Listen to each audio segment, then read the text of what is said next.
This episode is a special encore presentation of Work Trends.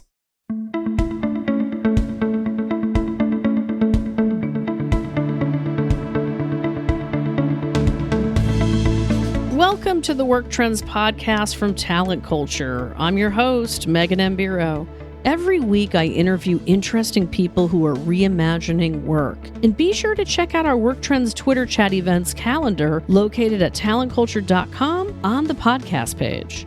Welcome, everyone, to the Talent Culture Work Trends podcast, sponsored today by Radency Labs. I'm your host, Megan Mbiro, and today we are diving into the exciting world of generative AI, discussing its potential consequences on our work, our lives, and society as a whole. We are thrilled to have a very special guest, Todd Masonich, the driving force behind Radency Labs, sharing his expertise on the subject. But before we dive in, let's give Todd a proper introduction and learn more about his background and accomplishments.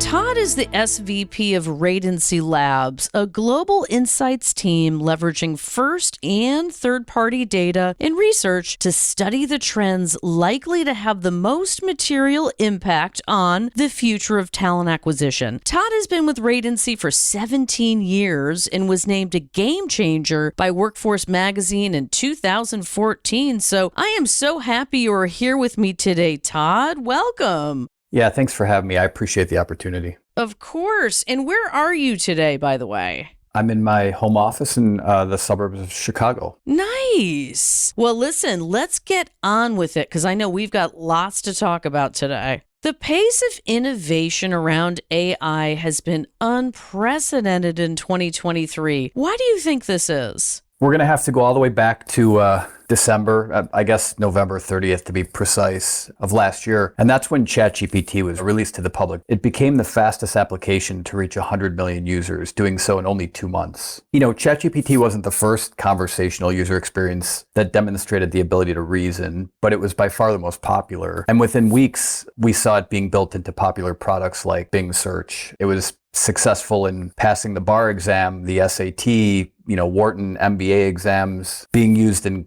courtrooms, etc. And of course, it was being used by students and professionals around the world who found efficiencies in the work that they do. And you have to ask the popular thing, right? Like, why though? Like that, you're right. It was lightning fast in terms of the mass adoption. AI is already a prominent field of study, of course, and it's, more than a buzzword for investors. It's a key driver of industrial innovations and automations. But these generative AI tools, had people wondering if we were at the precipice of the next paradigm shift in computing. And so I think, tools like ChatGPT captured the minds of people. They were having experiences that they hadn't previously had with conversational bots. And so, yeah, I get it. And I understand the hype. Yeah, definitely. Let's talk a little bit about some of the risk opportunities for recruiting and hiring, because this is just huge. Yeah, so like any new technology, when new technology emerges, so do new problems. And that's particularly true when the pace of technology moves as quickly as it does today. I think it's safe to say that I'm not sure what we'll be talking about in 3 months, much less 3 years. But, in the first 6 months or so of studying and using this technology and thinking about it in the context of recruiting and hiring and how we integrate it into our business at Radency, a few things have emerged. And the one thing I think about a lot is, all of the AI generated content, and how that's the content that's training future iterations of the internet or future iterations of AI. And so in many ways, we're using AI to generate content, which is ultimately training the AI that will in the future generate content. And I think there's some more risks there than opportunities. It creates somewhat of a homogenization effect, which makes it hard to stand out. And that can particularly impact brands. And to me, that's so scary. Come on.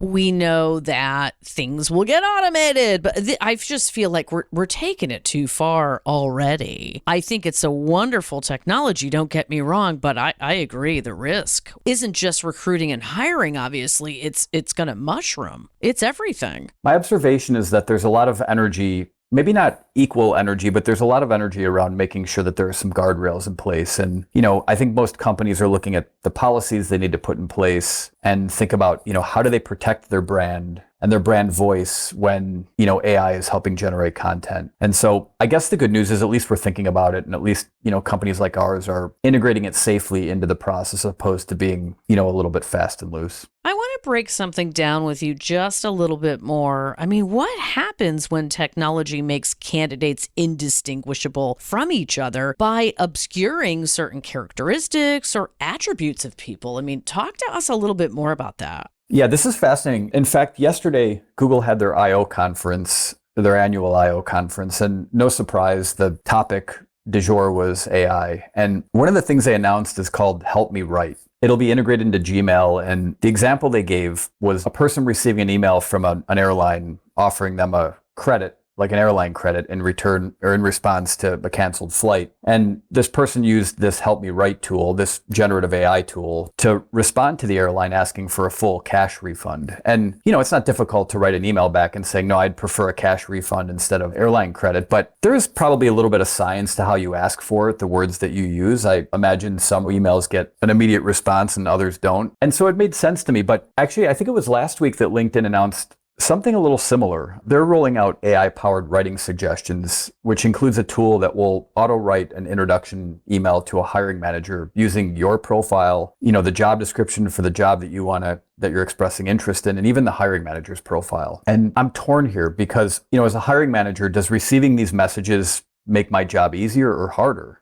What happens when candidates no longer have to do the research on the company, the job, even the hiring manager to write, but instead can just use tools like this to send those messages? And, will this make suboptimal candidates seem optimal? And I think that's a good example of how this technology can sort of obscure or obfuscate what a candidate looks like. Yeah, that to me is super scary because we, in general, want to hire people in 3D. And in order to look at somebody in that fashion, you do have to see these parts of themselves. They have to see it as job seekers or candidates, and we have to see it as hiring managers and employer brands. So, wow. Just one word, wow. Yeah, and what happens when this technology is extended broadly to cover letters and resumes and assessments and, believe it or not, even remote interviews? Like, this has the potential to lead to what is sometimes referred to as technological anonymity. And that's where, exactly what you said earlier, it's where technology can obscure certain characteristics or attributes of people. And, that creates all sorts of interesting challenges. The first, of course, that comes to mind is bias. And there's an argument to be made on both sides that this could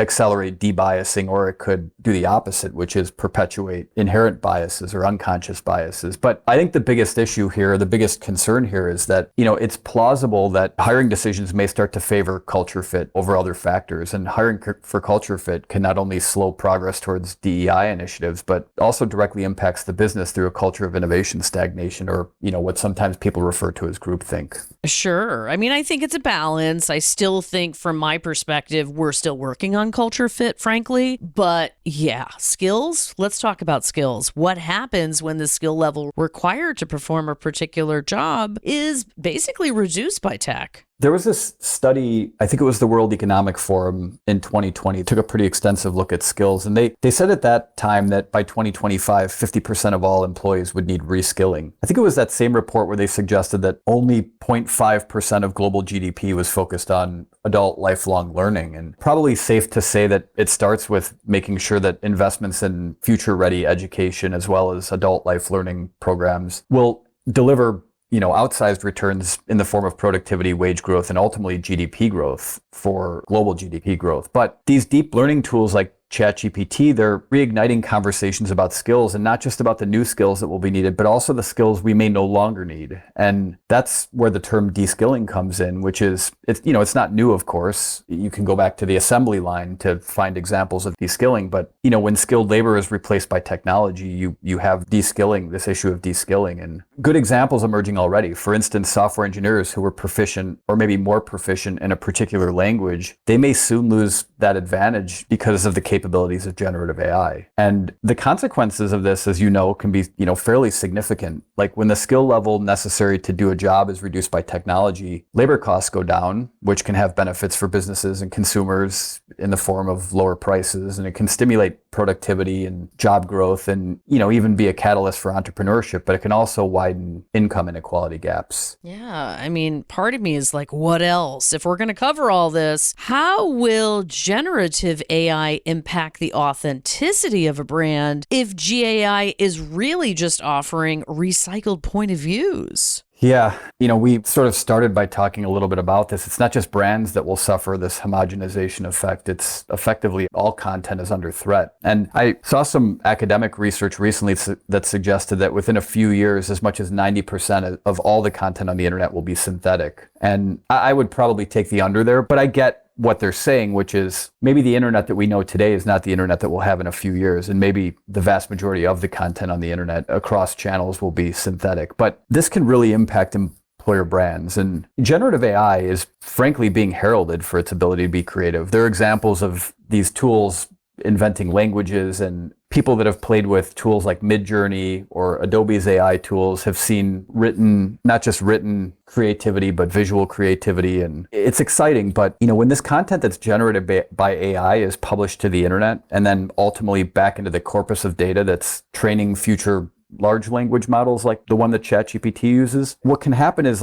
once highly imaginative brands whose essence really came through not just in what they wrote, but in how they wrote it. Those brands could regress if they trade authenticity for speed and agility. And so it's a little worrisome. A little bit, a lot. If you're out there in the work trends community, I mean, we're on the forefront here of staying human amongst all this technology. I'm shaking in my boots, everybody. I'm sure if you're out there, you might feel the same as well. We want to hear from you. Utilize work trends as the hashtag. I got to ask, finally, how should talent acquisition teams proceed from here? Suggestions, advice? Well, first of all, I think the positives really do outweigh the negatives here, particularly in the short term. I think moments like this, where we're presented with breakthrough technology, it's an opportunity for us, but we must stop and remember what's important and the jobs to be done. And so, our customers at Radency are the world's largest, most complex multinational brands, and they leverage our talent acquisition cloud to optimize their candidate journeys and to drive lower costs, maximize their ROI by reducing costs and filling their jobs quickly with the best people. And so for us and for our customers, any applications of AI have to first demonstrate that it'll help them improve one of those outcomes rather than become a solution in search of a problem. And so the first thing I would tell anyone in HR talent acquisition is you have to remain outcome oriented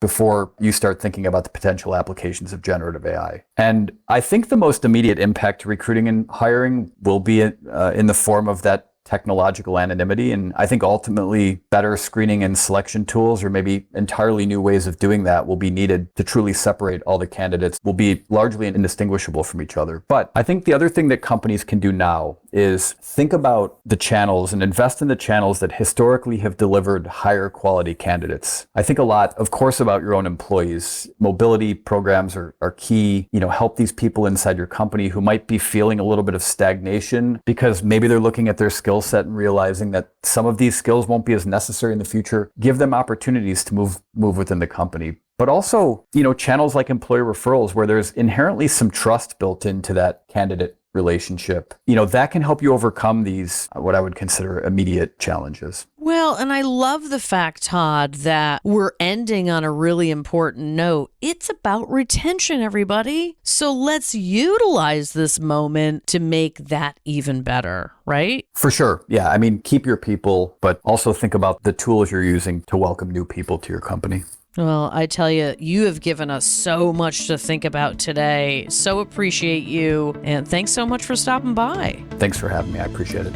Thanks for joining us today, and I hope you enjoyed today's conversation as much as I did. You can hear all of our Work Trends podcasts on Spotify and Apple Podcasts and beyond. And be sure to subscribe so you can listen on the go and stay up to date on all the latest news you need. Catch up with you next time, and I hope today's information made you wiser, happier, and more informed.